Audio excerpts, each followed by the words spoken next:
Porque aí entra numa situação, ô Cristiano, que vamos lembrar aqui, primeiro as escolhas do Textor, né?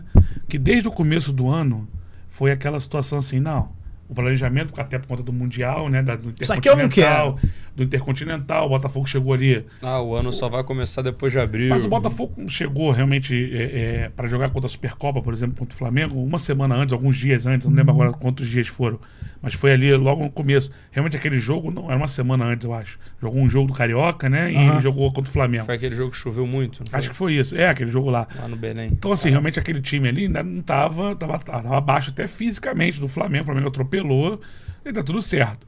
Aí depois ele vem para as outras competições. Ele fala, não quero saber de Recopa, de Supercopa, de Copa, De Cabana, Carioca, não quero saber de nada.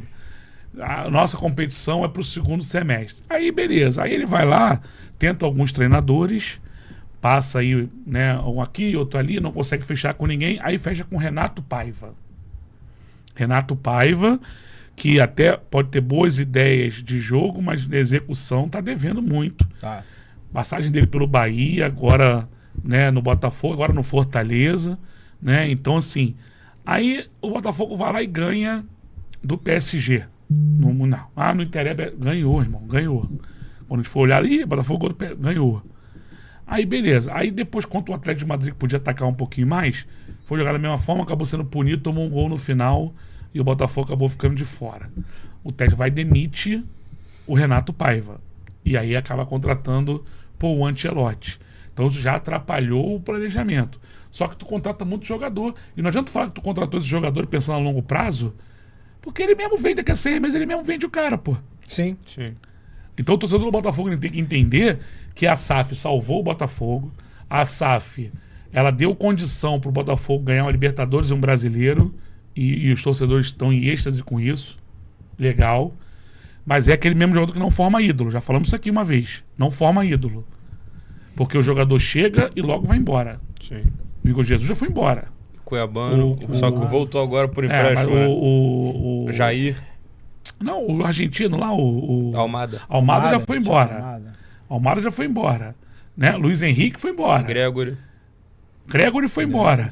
Aí tu pega, o pior deles é o Jair, pô, que chegou esse ano, já foi esse ano mesmo embora, mesmo 6 meses depois. Por quê? Porque gera negócio. Ele tem que vender. Ele tem que, né, fazer. Então, assim, cara, pro Botafogo, eu tenho certeza que tem torcedor do Botafogo hoje que fala assim, mas Dani, eu quero título, eu não quero ídolo. Mas tem outro que fala assim, mas calma, esse negócio de ficar toda hora vendendo, mudando o time, uma hora dá muito certo, outra hora dá muito errado, como tá dando agora. Botafogo eliminado da Libertadores da Copa do Brasil. É porque a questão do ídolo era muito... Deve estar bem dividida a torcida do Botafogo hoje. Eu acredito que sim, porque assim, a questão do Botafogo... Comenta aí, você que é botafoguense aí, comenta aí, eu quero saber a tua opinião. É uma torcida muito ligada, né, nos ídolos do passado, aí os ídolos recentes, por exemplo, como o Túlio, foi um dos últimos grandes ídolos. E a grande questão do Botafogo é que não está sendo apegado a nada, né? Nenhum torcedor e tudo ficar apegado a nenhum jogador. E qual a estratégia do Textor? O Textor, ele é um cara que ele quer formar ídolos?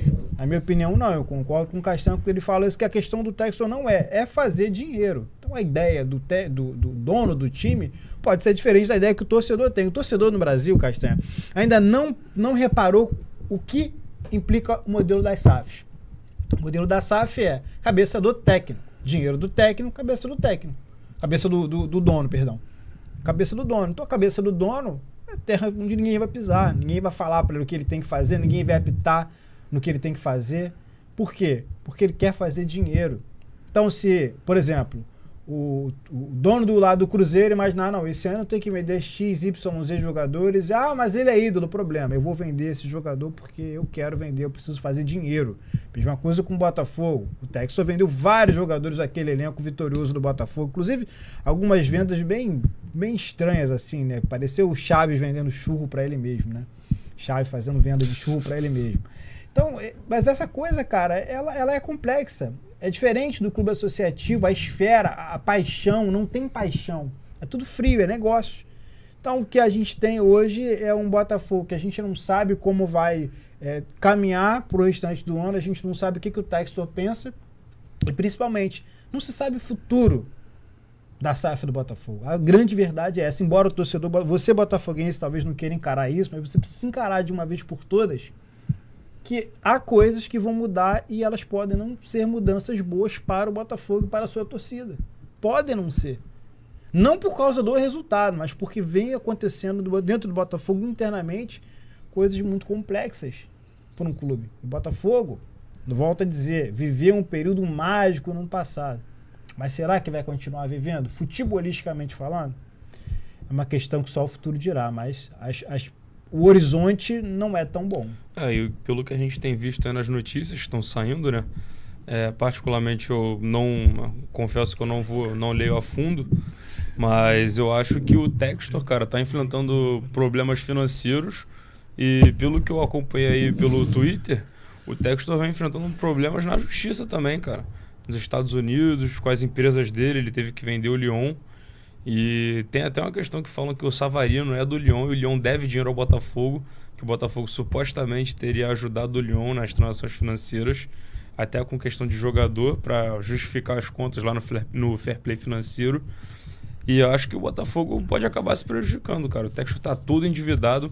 Surgiu rumores de que ele estaria negociando com o grego Evangelos Marinakis, dono do Nottingham Forest, do Olympiacos, para pegar um empréstimo, talvez, e em troca dar garantias com uma parcela da sociedade do Botafogo. Então, o Textor tá se complicando. E eu não sei se o Botafogo vai se reestruturar para voltar a competir nas cabeças. Eu acho que, por enquanto, vai ficar difícil. E tem vazado uns áudios aí do Montenegro também, não sei se teve a oportunidade de escutar, a galera que está nos assistindo também, que, pelo visto, tá complicado o negócio lá. Já teve os primeiros negócios, né? Porque o Danilo veio de lá, do Nottingham Forest, o Cuiabano foi para lá, mas foi emprestado. Essa negociação do Cuiabano ainda não foi para lá também, né? Igor Jesus, Jair, John e Cuiabano. Já tem, muita gente, né? Mas é isso. Então o Botafogo eliminado de mais uma, né, competição. O Vasco está classificado e agora teremos Vasco e Fluminense, porque o Fluminense também passou pelo Bahia. E vou te falar o seguinte, não tirando o mérito do Fluminense, que mandou no jogo, o Fluminense foi muito merecedor no jogo da de ida classificação. Também, mas tomou gol, né? Agora, decepcionante também esse Bahia do Rogério Ceni, cara, que tava aí, também tem um investimento, ele tá escolhendo lá, claro, não pode escolher qualquer jogador, mas ele não pode chegar aqui e tirar o Arrascaeta do Flamengo, mas ele consegue, né, fazer as suas contratações em um time que praticamente não finalizou no Maracanã. No gol do Fábio, né, cara? Tá devendo também o time do Rogério Ceni. Eu achei que foi um jogo, assim, do time do Bahia, um jogo bem burocrático, assim. Toque de bola, aí o Fluminense vai pressionar, a gente vai tocar a bola aqui algumas vezes. Não ofereceu perigo nenhum ao gol do Fábio. Arame liso, né, rapaz? A gente sabe desde como é que é do isso, Flamengo, né? O Rogério Ceni sofre essas mesmas críticas. O time é diferente, mas os motivos são os mesmos. Só que não tem uma Arrascaeta no Bahia para salvar a pele dele, né? Não tem um jogador decisivo, um cracaço assim que vai decidir, botar a bola embaixo do braço e falar o jogo hoje é meu. Não tem, no Bahia não tem. O Everton Ribeiro, talvez, mas já tá com a idade avançada. Sou muito fã do futebol do Everton Ribeiro, mas também tá com a idade avançada. Quem vem fazendo a diferença hoje no Bahia é o Juba. Luciano Juba. Nesse jogo agora foi bem marcado, também não conseguiu jogar. Então, assim, foi um Bahia muito burocrático ali. Se acovardou. Os dois já conseguiu fazer o gol. Numa falha individual, também uma boa sacada do Jean Lucas. Uma boa jogada ali, aquilo treinado, ataque ao espaço ali na diagonal, daquela forma que ele é treinado. Tanto que foi o Juba que veio, né? Mas de qualquer maneira conseguiu e o Fluminense já tinha sido melhor lá. E o Fluminense agora passa aí. Fala, Cristiano. Não, eu ia falar uma coisa, fazer um pequeno parênteses aqui, ainda a respeito do jogo do Botafogo e Vasco, cara. Uma crítica ao Diniz. Eu acho que o Diniz errou na escalação quando colocou o Hugo Moura. E não colocou, por exemplo, o Robert Renan. Improvisou o Hugo Moura e colocou o Robert Renan no banco. Quando o Robert Renan entra, cara, a quantidade de chances que ele cria pro Vasco construindo é absurdo. O Robert Renan é de um nível tão alto dentro do cenário brasileiro, tão alto. Se ele estivesse jogando em um clube que estivesse disputando título, ele estava buscando vaga na seleção. O Robert Renan é um nível muito alto. Não só construindo, como passando. E é um jogador tem drible. Novo. Exatamente, tem drible. E é um jogador que tem velocidade, força física. Tá nessa seara aí, cara, dos grandes nomes construtores para a seleção futuramente. O que tu acha que acontece com ele, já que tu... Cara, eu tenho... Porque ele é uma promessa, seleção de base, né? Teve oportunidade, foi lá pra Rússia, né? Pro Zenit, né? Voltou, foi pro Inter. Não consegue se firmar, cara. Bateu na Arábia, voltou Eu tenho, por exemplo, alguns indicativos depois de ver alguns jogos do Robert Renan, cara, e o problema dele não é futebol, obviamente, como todo mundo sabe. Qualidade tem. Qualidade ele tem. Agora, existem alguns fatores que fogem a questão do jogo, né? De jogar a bola. O fator psicológico para mim. O que pega para mim hoje no Robert Renan é o fator psicológico. Essas situações que foram acontecendo com ele, a saída do Brasil, como ele saiu do Brasil, depois a vinda para o Inter, a forma como ele saiu do Inter, tudo isso balançou muito o Robert Renan. E assim, longe de mim criticar o torcedor do Inter, mas, cara, o cara bateu um pênalti, ok, foi displicente e tudo mais, né? Não era para tudo isso, né? Na verdade, o torcedor do Inter encarnou muito mais essa figura de fracasso do Robert Renan, porque o time do Inter também fracassou muito. E a prova disso é que jogadores consagrados como o Ené Valencia, como o Borré, como o Alário, que agora está até no Estudiantes que vai enfrentar o Flamengo, eles também não vingaram no Inter.